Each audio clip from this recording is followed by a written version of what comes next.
Hey hi, welcome back to Kathavarnika channel. ఎవరైనా మన ఛానల్ని ఫస్ట్ టైం చూస్తుంటే ప్లీజ్ డూ సబ్స్క్రైబ్. ఈ బంధానికి ఏ పేరు పెట్టాలి, సెకండ్ ఎపిసోడ్ ఏంటో ఇప్పుడు చూద్దాము. ఇక లేట్ చేయకుండా స్టోరీలోకి వెళ్దాం. తన్మయ్ గ్రూప్ ఆఫ్ కంపెనీలో సాక్షి కొత్త జీవితం ప్రారంభించింది. రోజు తెల్లవారుజామునే లేచి అమ్మకి సహాయం చేసి తాను రెడీ అయ్యి కంపెనీకి వెళ్ళేది. రోజులు గడుస్తూ ఉన్న కొద్దీ అమ్మ ప్రేమలో, తండ్రి, అన్నయ్య, అక్కల ద్వేషంలో తన జీవితాన్ని గడుపుతూ ఉండేది. సరిగ్గా రాత్రి 12 గంటలకి సాక్షి ఉన్న రూంలోకి వచ్చిన శాలిని గారు కూతుర్ని నిద్రలేపారు. పుట్టినరోజులు శుభాకాంక్షలు తల్లి, నూరేళ్లు సంతోషంగా ప్రశాంతంగా ఉండు. థ్యాంక్ యూ అమ్మా అంటూ కన్నీళ్లు తుడుచుకుంటూ ఉంటుంది. కళ్ళ చివరి నుండి జారిన కన్నీటిని చూసిన శాలిని గారు, ఏమైంది తల్లి, ఎందుకు ఏడుస్తున్నావు అని అడిగారు.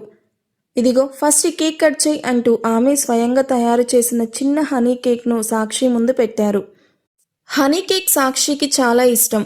సాక్షి కేక్ కట్ చేసి ముందుగా అమ్మకి తినిపించి తర్వాత తను తిని అమ్మను గట్టిగా హత్తుకుంటుంది. సరే తల్లి పడుకో, ఇదిగో ఈ గిఫ్ట్ నీకోసమే అని చెప్పి ఆమె చేతిలో ఒక గిఫ్ట్ ప్యాకెట్ పెట్టింది. వావ్ అమ్మా, ఈ చీర అంటూ ఆసక్తిగా గిఫ్ట్ ఓపెన్ చేసింది.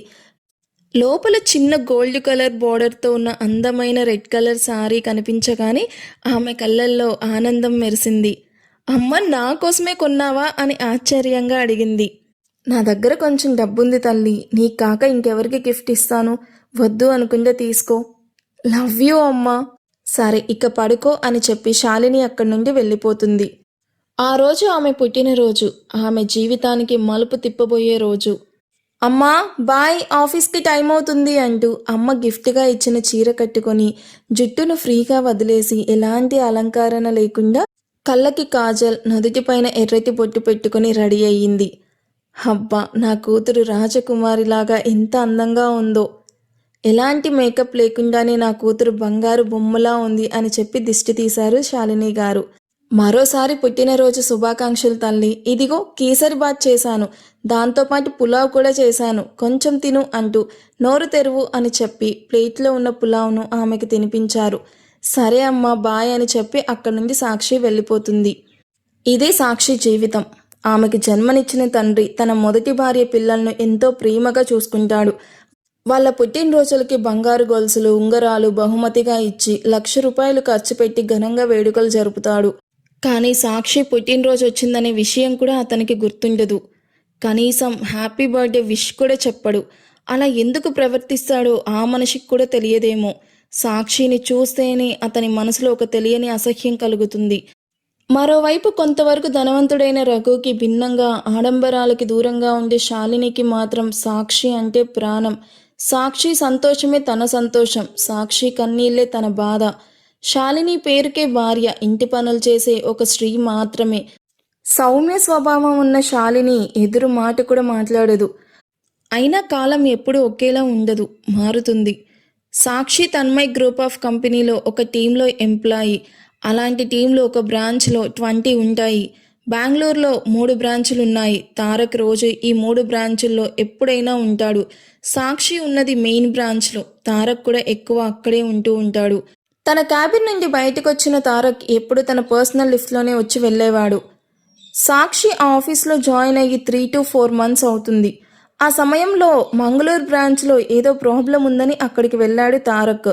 కానీ మధ్యలో వచ్చే ప్రాజెక్ట్ గురించి మీటింగ్ చేసి వెళ్తూ ఉండేవాడు. కానీ ఒక్కసారి కూడా ఇద్దరు కలుసుకోలేదు.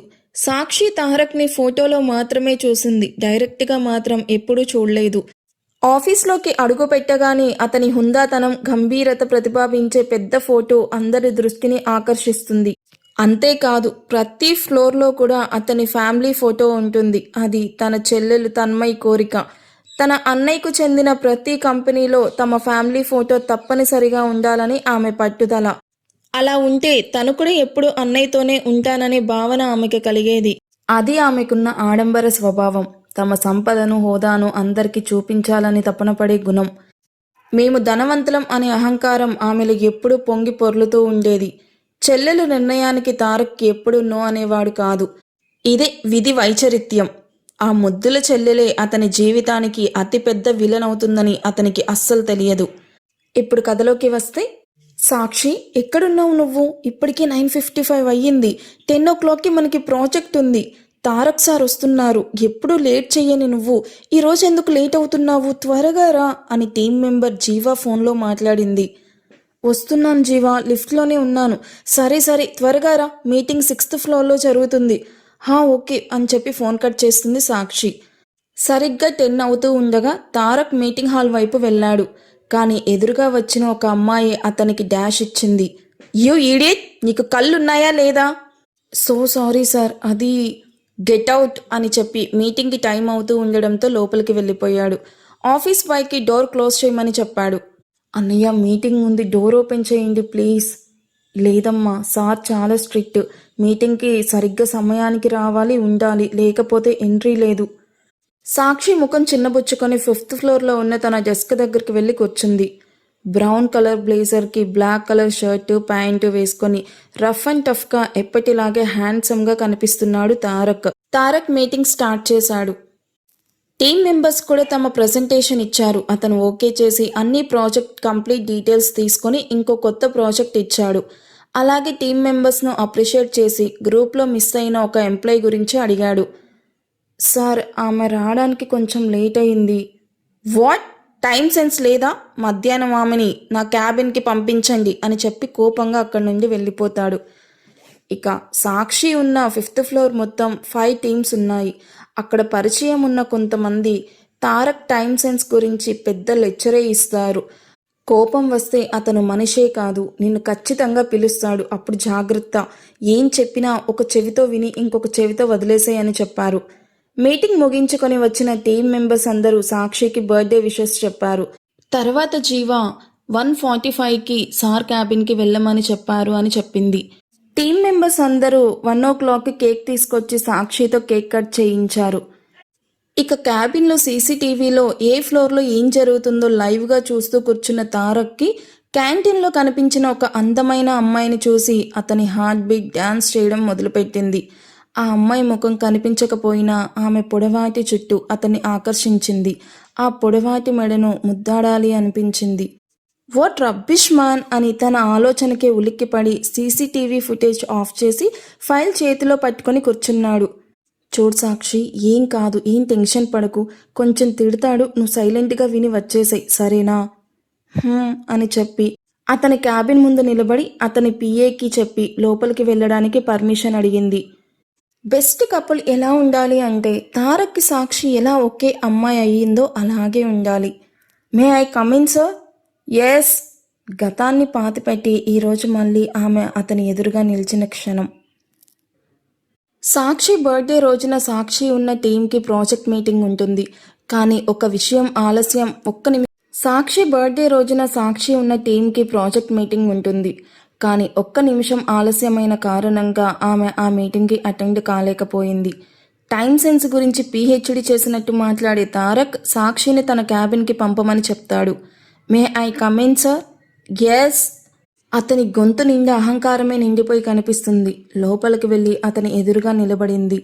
సార్ అని మెల్లగా పిలిచింది. బ్రౌన్ కలర్ సూట్లో మన్మధుల్లాగా కనిపిస్తున్నాడు. 6 అడుగుల ఎత్తు, పదునైన ముక్కు, నిప్పులు చెరిగే కళ్ళు, అతని హోదాతనం, గంభీరతకి తగిన మీసం, జిమ్లో వర్కౌట్ చేసి తీర్చిదిద్దిన 6 ప్యాక్స్ బాడీ. అది చాలు ఏ అమ్మాయి అయినా అతని ప్రేమలో పడడానికి. కానీ అక్కడ ఉన్నది సాక్షి. అతని అందానికి పడిపోయే అమ్మాయి మాత్రం కాదు, తన హద్దులు పరిమితులు తెలిసిన అమ్మాయి. ల్యాప్టాప్ స్క్రీన్లోనే చూపు నిలిపి తలెత్తి కూడా చూడకుండా కూర్చున్నాడు. ఆమె మరోసారి పిలిచింది. సార్. మేస్ అంటూ కాసేపు ఆలోచించి పేరు గుర్తురాక వాడెవర్ అన్నాడు. కంపెనీలో నీకు జాబ్ ఎలా వచ్చింది? సార్ అంటూ భయంతో తన చీర కొంగును చేతిలో నలుపుకుంటూ కళ్ళని రెపరెపలాడిస్తూ అతను అడిగిన క్వశ్చన్ అర్థం కానట్టు అతని వైపు చూసింది. ఇంటర్వ్యూ అటెండ్ అయ్యావు కదా? Yes sir. మరి టైం సెన్స్ గురించి తెలీదా నీకు? నా ఆఫీస్లో నేను టైంకి ఎంత ఇంపార్టెంట్ ఇస్తానో నీకు తెలియదా? మాట్లాడు. సో సారీ సార్, ఇంకోసారి తప్పు చెయ్యను. కోయిల పలికినట్టు మృదువైన స్వరంతో చెప్పింది. ఆ తీయని స్వరం వినగానే అతను తలెత్తి ఆమె వైపు చూశాడు. రెడ్ కలర్ సారీలో స్వచ్ఛంగా గాలికి ఎగురుతూ ఉన్న పొడవాటి చుట్టూ అమాయకమైన ముఖం, తనకు భయపడి గాబరాగా ఉన్న ఆమె మొహం, తల వంచుకొని నేలవైపు చూస్తూ ఉన్న జింక పిల్లలాంటి పెద్ద కళ్ళు, పొడవాటి రెప్పలు, సహజ సౌందర్యంతో మెరిసే అమ్మాయి. క్యాంటీన్లో చూసిన అమ్మాయి ఈమెనే అని అతనికి అర్థమయ్యింది. అతని చూపు ఆమె మెడవైపు వెళ్ళింది. అతని నియంత్రణకే పరీక్ష పెట్టినట్టుగా. అక్కడ నల్లని ఆవలా గింజంత చిన్న పుట్టుమచ్చ ఉంది. అది ఒక అద్భుతం. ఆమె తన అందాన్ని దాచుకున్న ఒక దేవత. అదే సమయంలో ఆమెకి అతని మాటలు వినిపించకపోవడంతో తలెత్తి చూసింది. బ్లేజర్ తీసేసి కేవలం షర్ట్లోనే ఉన్నాడు. ఫస్ట్ 2 బటన్స్ విప్పి ఉండడంతో అతని విశాలమైన ఛాతీ కనిపిస్తుంది. మొదటిసారి సాక్షి గుండెల్లో ఏదో తెలియని అల్లజడి కలిగింది. అతను ఆమె వైపు అడుగులు వేస్తూ ఉంటే ఆమె మాత్రం వెనక్కి అడుగులు వేస్తూ వెళ్ళసాగింది. చివరికి ధైర్యం చేసి గట్టిగా కళ్ళు మూసుకొని, సార్, మీరు అనుకుంటున్న టైప్ అమ్మాయిని కాదు నేను అంది. వాట్ అని గట్టిగా అరిచాడు. అది అది ప్లీజ్, నాకు ఇవన్నీ ఇష్టం లేదు సార్ అంటూ ఏడవడం మొదలుపెట్టింది. You idiot girl, how dare you! నా గురించి ఇలా ఆలోచించడానికి నిన్ను నువ్వు ఏమనుకుంటున్నావు? నేను నీ గురించి అలా నీతో సెక్స్ ఛీ, నీలాంటి చీప్ గర్ల్తోనా? హో మై గాడ్, ఒకసారి అద్దంలో నీ ముఖం చూసుకో. Get out, you idiot! అప్పుడే తన తప్పు ఆమెకి అర్థమయ్యింది. సారీ సార్, క్షమించండి. అది అతను ఆమె దగ్గరికి వెళ్ళి ఆమె పెదాలపై వేలు పెట్టి, చుప్, ఇంకొక మాట కూడా మాట్లాడకూడదు. నువ్వు లేట్గా వచ్చినందుకు ఈరోజు కొత్త ప్రాజెక్ట్ని నువ్వే స్టార్ట్ చేయాలి. అది రాత్రి 9 గంటల వరకు. సార్ అని దీనంగా అతని వైపు చూసింది. వెళ్ళు, నీ టైం స్టార్ట్ అయింది అని ఆమె చేతిని పట్టుకుని తలుపు దగ్గరికి తీసుకెళ్లి బయటకు పంపించాడు. అతను వదిలేయగానే వెనక్కి ఒక్కసారి కూడా తిరిగి చూడకుండా వేగంగా అక్కడి నుండి వెళ్ళిపోయింది. ఆమె వెళ్ళిన వైపే చూస్తూ ప్యాంటు జేబులో చేతులు పెట్టుకుని నిలబడ్డాడు. ఇదిలా ఉంటే తన్మయ్, సమంత, సంతోష్ ముగ్గురు ఒకే రెస్టారెంట్లో భోజనం చేయడానికి వెళ్లారు. నేను చెప్పిన విషయం ఏమైంది అని సంతోష్ అడిగాడు. ఏ విషయం సంతు అని తన్మయ్ ప్రశ్నించింది. సమంత మీ అన్నయ్యని ఇష్టపడుతుంది. ఎలాగైనా మీ అన్నయ్యకి నేను నచ్చానని అనుకుంటున్నాను. అప్పుడే మాట్లాడదాం అనుకున్నాను, కానీ ఇప్పుడు వద్దనిపించింది. నువ్వే సరైన టైం చూసి మాట్లాడతావని ఆగిపోయాను. నువ్వే నా వదనవి శామ్, నా బెస్ట్ ఫ్రెండ్ శామ్ మా అన్నయ్యకు పర్ఫెక్ట్ జోడీ అవుతుంది. Yeah, I know my sweet heart. అన్నయ్య బర్త్డే ఇంకో 2 monthsలో ఉంది. సో అన్నయ్య బర్త్డేకి నేను ఇవ్వబోయే బెస్ట్ గిఫ్ట్ నా బెస్ట్ ఫ్రెండ్ శామ్ అంటూ సమంతను హత్తుకుంటుంది తన్మయ్. హో రియల్లీ, లవ్ యూ తను. తారక్తో నా పెళ్ళి ఎప్పుడవుతుందా అని ఎదురు చూస్తూ ఉన్నాను. అవుతుంది బేబీ. మా అన్నయ్య నా మాటని ఎప్పుడూ కాదనడు. హో ఓకే. అలా ముగ్గురు భోజనం ముగించుకొని అక్కడి నుండి వెళ్ళిపోతారు. టైం రాత్రి 8 అవుతూ ఉంది. ఆఫీస్లో ఇప్పుడు తారక్, సాక్షి తప్ప ఇంకెవ్వరూ లేరు. కొత్త ప్రాజెక్ట్ పనిని మొదలుపెట్టి అందులో పూర్తిగా మునిగిపోయింది. పని పూర్తయినా వెళ్ళలేదు. తారక్ వెళ్ళొచ్చు అని చెప్పే వరకు అక్కడే ఉండాల్సిందే. ఇంట్లో కూతురు ఇంకా రాకపోవడంతో శాలిని ఫోన్ చేసింది. హలో అమ్మా. సాక్షి, ఎక్కడున్నావమ్మా? టైం చూడు, ఇప్పటికే 8 అవుతుంది. అమ్మా, ఈరోజు ఆఫీస్లో చాలా వర్క్ ఉంది. ఇంకో 1 hour పడుతుంది. నువ్వేమీ ఆలోచించకు ప్లీజ్, నేను వచ్చేస్తాను. ఇంత నైట్ ఎలా వస్తావమ్మా? నా దగ్గర స్కూటీ ఉంది కదమ్మా. అయినా జాగ్రత్త అమ్మా, వీలైనంత త్వరగా ఇంటికి రా. సరే అమ్మా, బాయ్ అని చెప్పి అతని క్యాబిన్కి వెళ్ళింది. ఏడుస్తూ ప్రతిఘటిస్తూ ఉన్న ఆమె భుజాను పెంచేశాడు. సార్, అది అంటూ ఫైల్ అతని చేతిలో పెట్టింది. వర్క్ అంతా కంప్లీట్ అయింది సార్, నేను వెళ్తాను. నేనేమన్నానో గుర్తుందా? రాత్రి 9 గంటల వరకు ఉండాలి అని చెప్పాను కదా. కానీ సార్, నా వర్క్ అంతా కంప్లీట్ అయిపోయింది కదా. అమ్మ నా కోసం ఎదురు చూస్తూ ఉంటుంది. Please sir. నాకు ఈ సెంటిమెంట్ డైలాగులు అంటే అస్సలు ఇష్టం ఉండదు బేబీ. సరే, ఒక పని చెయ్యి. ఏం లేదు, నా చెంప పైన ఒక కిస్ ఇచ్చి వెళ్ళిపో. ఏంటో చాలా చలిగా అనిపిస్తుంది, నా ఒళ్ళు కొంచెం వేడెక్కుతుంది అని ఒళ్ళు విరుచుకుంటూ ఆమె వైపు నడుస్తూ చెప్తాడు. అంతే. సాక్షి అమాయకురాలే కావచ్చు, మౌనంగా ఉండే అమ్మాయి కావచ్చు, కానీ ఆత్మగౌరవం విషయంలో మాత్రం ప్రతి అమ్మాయిలాగే దుర్గాదేవిలాగా మారుతుంది. తారక్కు ఏం జరిగిందో అర్థమయ్యేలోపే చంప చెల్ అనిపించింది. సాక్షి చెయ్యి తారక్ చంప మీద పడింది. మొదటిసారి ఇప్పటి వరకు అతని తండ్రి కూడా అతనిపై చేయి చేసుకోలేదు. నా కంపెనీలో పనిచేసే అమ్మాయి నా చంపపై కొట్టిందా? ఇక అతని కోపాన్ని ఆపడం ఎవ్వరి వల్ల కాలేదు. కోపం హద్దులు దాటిపోయింది. You beach! నా చంపపై కొట్టేంత ధైర్యం ఉందా నీకు? నిన్ను వదిలిపెట్టాను అని గట్టిగా అరుస్తూ పరిగెడుతూ ఉన్న సాక్షి వెనకాల అతను కూడా పరిగెడతాడు. సాక్షి పరిగెడుతూనే తన పరిస్థితికి తనకే ఏడుపొస్తుంది. ముందుకు పరిగెడుతూ ఉన్న అతను ఒక్కసారిగా ఆమె చీర కొంగును బలవంతంగా లాగాడు. ఆమె తన భుజం పైన చేయి వేసుకుని ఏడుస్తూనే వెనక్కి తిరిగి చూసింది. నిలువెల్లా రగులుతూ ఉన్న అతని కళ్ళు, రాక్షసుల్లాగా కనిపిస్తూ ఉన్న అతని రూపం, ఆమె చీర కొంగును గట్టిగా పట్టుకుని కోపంతో ఆమె ఎదురుగా నిలబడ్డాడు. సార్, ప్లీజ్ నన్ను వదిలేసేయండి. చీర జారిపోతుందేమో అనే భయం ఆమెను మరింత వణికిస్తుంది. అతని కళ్ళల్లో కనిపిస్తున్న ఆ భావం ఆమె ఒళ్ళంతా భయంతో వణికేలాగా చేస్తుంది. ఒక సాడిస్టిక్ స్మైల్ అతని పెదాలపై మెరిసింది. ఆమె చీర కొంగును తన వైపుకు లాక్కొని ఆమెను తనకు వీపు చూపించేలాగా తిప్పి నిలబడ్డాడు. తర్వాత ఆమె నడుము చుట్టూ చెయ్యి వేసి ఆమె భుజంపై ముఖమానిచ్చాడు. నిన్ను ఎలా వదిలేస్తాను బేబీ? నా చంపపై కొట్టేంత ధైర్యం నీకుందా?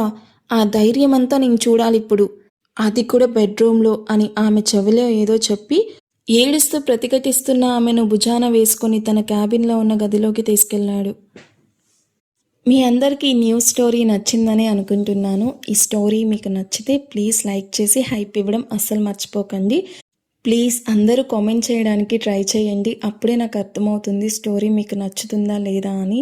ఇఫ్ ఇన్ కేస్ మీకు ఏదైనా నచ్చకపోతే నాకు కామెంట్స్లో చెప్పండి. నేను ఇప్పుడిప్పుడే ఈ స్టోరీని డెవలప్ చేస్తున్నాను కాబట్టి so I can change anything అన్నమాట. సో ప్లీజ్ కామెంట్ చేయడం మాత్రం అసలు మర్చిపోవద్దు అండ్ లైక్ కూడా చేయండి. ఇలాంటి మంచి స్టోరీస్ కోసం మన ఛానల్ని సబ్స్క్రైబ్ చేసుకోండి. Thank you for watching. Bye. See you on next video.